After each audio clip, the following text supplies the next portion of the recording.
SRH RR match ఈరోజు qualifier 2 ఒక రకంగా ఎలిమినేటర్ 2 కూడా అనుకోవాలి. ఎందుకంటే ఎవరు ఓడిపోతే వాళ్ళు ఇంటికి వెళ్ళిపోవాల్సి ఉంటుంది. క్రూషియల్ మ్యాచ్ లో ఎవరు గెలవబోతున్నారు అనేటువంటి సాధ్యాసాధ్యాల గురించి మనం ఈ వీడియోలో మాట్లాడుకుందాం.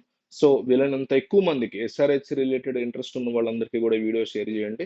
ఈ చెపాక్ లో చెన్నై గ్రౌండ్ లో నాకున్న ఇన్ఫర్మేషన్ ప్రకారం ఒక డిఫరెంట్ పిచ్ ని ఈ రోజు ఈ మ్యాచ్ లో యూజ్ చేయబోతున్నారు. అంటే ఒక ఫ్రెష్ వికెట్ కింద మనం దీన్ని కన్సిడర్ చేసుకోవచ్చు. సో ఈ రెండు జట్ల మధ్య, రెండు టీమ్స్ మధ్య, రాజస్థాన్ వర్సెస్ హైదరాబాద్ టీమ్స్ మధ్య ఇప్పటి వరకు జరిగినటువంటి 19 మ్యాచ్లు జరిగితే 10 మ్యాచ్లు ఆర్ఆర్ గెలిచినటువంటి సిచ్యువేషన్ ఉంది. 9 గెలిచింది ఎస్ఆర్హెచ్. సారీ, ఎస్ఆర్హెచ్ 10 గెలిస్తే ఆర్ఆర్ 9 గెలిచింది. అన్ని కూడా నెక్ టు నెక్ మ్యాచెస్ నడిచాయి వీళ్ళిద్దరి మధ్య ఎక్కువగా. సో గ్రౌండ్ స్టాట్స్ చూసుకుంటే 88 మ్యాచెస్ లో బ్యాటింగ్ ఫస్ట్ చేసిన వాళ్ళు 48, చేసింగ్ చేసిన వాళ్ళు 35 మ్యాచ్లు గెలిచారు. యావరేజ్ స్కోర్ వచ్చేసి ఇక్కడ 167గా చెప్తున్నారు ఓవర్ ద ఇయర్స్ చూసుకుంటే. సో ఫస్ట్ బ్యాటింగ్ చేసిన వాళ్ళు ఎక్కువగా గెలిచారని ఫస్ట్ బ్యాటింగ్ తీసుకుందాం అంటే మాత్రం అది రాంగ్ అవుతుంది. ఎందుకంటే ఈ ఐపీఎల్ మొత్తం కూడా చేజ్ చేసిన వాళ్ళు ఎక్కువగా గెలిచారు. ఈ మ్యాచ్ లో చాలా ఇంపార్టెంట్ టాస్. నేను అదే హెడ్డింగ్ లో కూడా పెట్టడం జరిగింది. కమిన్స్ ఈ విషయాన్ని అర్థం చేసుకోవాల్సి ఉంటుంది. ఏంటంటే రాజస్థాన్ ఫస్ట్ బ్యాటింగ్ చేస్తే తడబడుతోంది. దాంతో పాటు జూ ఫ్యాక్టర్ చాలా బాగా వర్కౌట్ అవుతుంది చెన్నైలో. సెకండ్ బ్యాటింగే చేయాలి.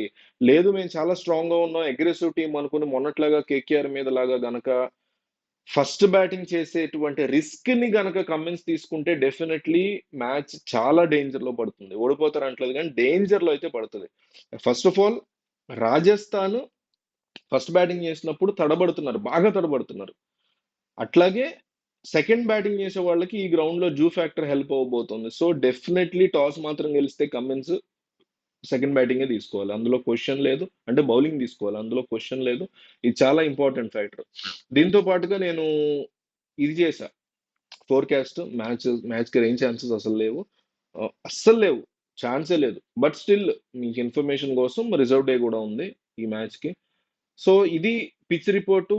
ఇక్కడ నుంచి ఎస్ఆర్హెచ్ గుర్తు పెట్టుకోవాల్సినటువంటి ఇంపార్టెంట్ థింగ్ ఏంటంటే అగ్రెసివ్ గా వెళ్ళడం అనేటువంటిది తప్పులేదు, కానీ బ్లైండ్ గా వెళ్తున్నారు. లాస్ట్ మ్యాచ్ లో అదే జరిగింది. ఇది డెఫినెట్లీ కట్ ఆఫ్ చేసుకోవాలి ఈ మ్యాచ్ లో. పిచ్ కి తగ్గట్టు చాలా జాగ్రత్తగా అప్రోచ్ ఉండాలి మన బ్యాటింగ్, ఎస్ఆర్హెచ్ బ్యాటింగ్. అది క్రూషియల్ అవబోతుంది ఈ మ్యాచ్ లో. ఆ రకంగా వీళ్ళు ప్లాన్ చేసుకుంటే డెఫినెట్లీ ఈ సినిమా హిట్ అయినట్టే లెక్క. అట్లా కాదు మేము అగ్రెసివ్ బ్యాటింగ్ మాది అనుకుంటూ పవర్ ప్లేలోనే 100 రన్లు కొట్టేయాలనే ఆవేశంతో వెళితే మాత్రం చెతికిలు పడతారు, వికెట్లు ఎక్కువ లూజ్ అవుతారు. మిడిల్ ఆర్డర్ చాలా వీక్ గా ఉంది. Openers head and Abhishek Sharma ఎంత ఇంపార్టెంట్ అనేది గుర్తుపెట్టుకోవాలి. సో హెడ్ ఈ రోజు రాణిస్తాడు అని నేను చాలా గట్టిగా నమ్ముతున్నా. అది వర్కౌట్ అవుతే మాత్రం ఎస్ఆర్హెచ్ కి థింగ్స్ చాలా ఈజీ అయ్యేటువంటి సిచ్యువేషన్ ఉంది. ఆవేష్ ఖాన్ మీద మంచి రికార్డ్ ఉంది ఎస్ఆర్హెచ్ కి. అది యూజ్ చేసుకోగలిగితే చాలా ఈజీగా రన్స్ వస్తాయి. మన బౌలింగ్, ఎస్ఆర్హెచ్ బౌలింగ్ విషయానికి వస్తే కాస్త బాగా తడబడుతున్నారు. మొత్తం మీద బౌలింగే బ్యాడ్ ఉంది. ఎస్ఆర్హెచ్ స్పిన్నర్స్ చాలా తడబడుతున్నారు. ఈ రోజు స్పిన్నింగ్ పిచ్ రాబోతుందని నాకు అనిపిస్తుంది. సో మహారాజ్ని తీసుకుంటే బెటర్ అనేది నాకున్నటువంటి పర్సనల్ ఫీలింగ్.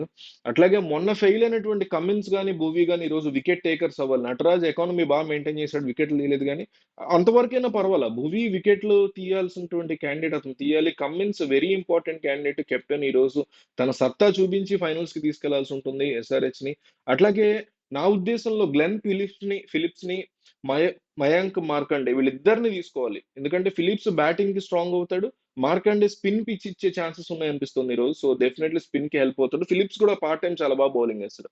సో ఆ రకంగా ఫిలిప్స్ ని డెఫినెట్లీ తీసుకోవాలి, మార్కండే డెఫినెట్లీ తీసుకుంటే బాగుంటుంది ఈ మ్యాచ్ లో అనిపిస్తుంది. అట్లాగే అటువైపు చూసుకుంటే అశ్విన్ కి ఇది హోమ్ పిచ్. అశ్విన్ కి చాలా పెద్ద అసెట్ ఈ రోజు. అశ్విన్ మొన్న మ్యాచ్ లో కూడా అశ్విన్ ఒక ఓవర్ లో 2 వికెట్లు వేసి మ్యాచ్ విన్నర్ అయ్యాడు. అట్లాగే ఈ మ్యాచ్ లో అశ్విన్ పైగా హోమ్ పిచ్ కాబట్టి అశ్విన్ చాలా జాగ్రత్తగా ఎదుర్కోవాల్సి ఉంటుంది. బౌల్ చాలా స్ట్రాంగ్ గా కనిపిస్తున్నాడు. జైస్వాల్ కి ఎస్ఆర్హెచ్ మీద చాలా స్ట్రాంగ్ రికార్డ్ ఉంది. ఇది కూడా వాళ్ళకి పాజిటివ్ ఇంపాక్ట్. అయితే సంజు శాంసన్ ప్లే ఆఫ్స్ లో ఫెయిల్ అవుతున్నాడు. మొన్న ఒక బ్యాడ్ షాట్ ఆడి అవుట్ అయిపోయాడు. ఇదంతా కూడా ఎస్ఆర్హెచ్ కి కలిసి వచ్చేటువంటి అంశం. సో మిడిల్ ఆర్డర్ స్ట్రాంగ్ గా లేదు ఎస్ఆర్హెచ్ ది, వేరేజ్ ఆర్ఆర్ కి చాలా స్ట్రాంగ్ ఉంది. ఇది ఒక పాజిటివ్ ఉంటుంది వాళ్ళకి. ఇప్పుడు మొత్తం మీద ఏంటంటే మ్యాచ్ అబ్బా సింపుల్ గా SRH batting versus Rajasthan bowling మీద ఆధారపడింది. మిగతా అన్ని పక్కన పెట్టండి. ఎస్ఆర్హెచ్ బౌలింగ్, రాజస్థాన్ బ్యాటింగ్ పక్కన పెట్టేస్తే అవి పెద్ద ఇంపాక్ట్ క్రియేట్ చేసేవి కాదు. ఫైనల్ గా SRH batting versus RR bowling ఈ రెండు స్ట్రాంగ్ ఉన్నాయి. వాళ్ళకి వీళ్ళకి ఎస్ఆర్హెచ్ కి బ్యాటింగ్ స్ట్రాంగ్ ఉంటే వాళ్ళకి ఇది బౌలింగ్ స్ట్రాంగ్ ఉంది. So SRH batting versus RR bowling మీద నడవబోతోంది ఈ మ్యాచ్ అని మనం కన్సిడర్ చేసుకోవచ్చు. సో ఓవరాల్ గా ఇది మెయిన్ థింగ్ ఏంటంటే టాస్ ని గెలవాలి, బౌలింగ్ తీసుకోవాలి. తడబడుతున్న ఆర్ఆర్ ని కుప్పకూల్చాల్సినటువంటి బాధ్యత భువీ మీద ఉంటుంది. అట్లాగే స్పిన్నర్స్ ఎవరిని తీసుకుంటే బాగుంటుంది. కమిన్స్ వికెట్ టేకర్ అవ్వాలి. నటరాజన్ యాజ్ టీస్ గా ఎప్పట్లాగానే ఎకానమీని కంట్రోల్ చేయగలగాలి. డెఫినెట్లీ మ్యాచ్ స్కోప్స్ ఎక్కువ కనిపిస్తున్నాయి. బట్ ఆర్ఆర్ ఏంటంటే ఇన్నాళ్ళు ఫామ్ కోల్పోయి ఫెయిల్ అవుతూ వచ్చి ఆర్సీబీ మీద అద్భుతంగా గెలిచేశారు. అది ఒకటి భయపెడుతోంది. సో మీకేమనిపిస్తుంది ఏంటి మ్యాచ్ లో ఏ ఛాన్సెస్ ఎక్కువ ఉన్నాయి కామెంట్ చేయండి.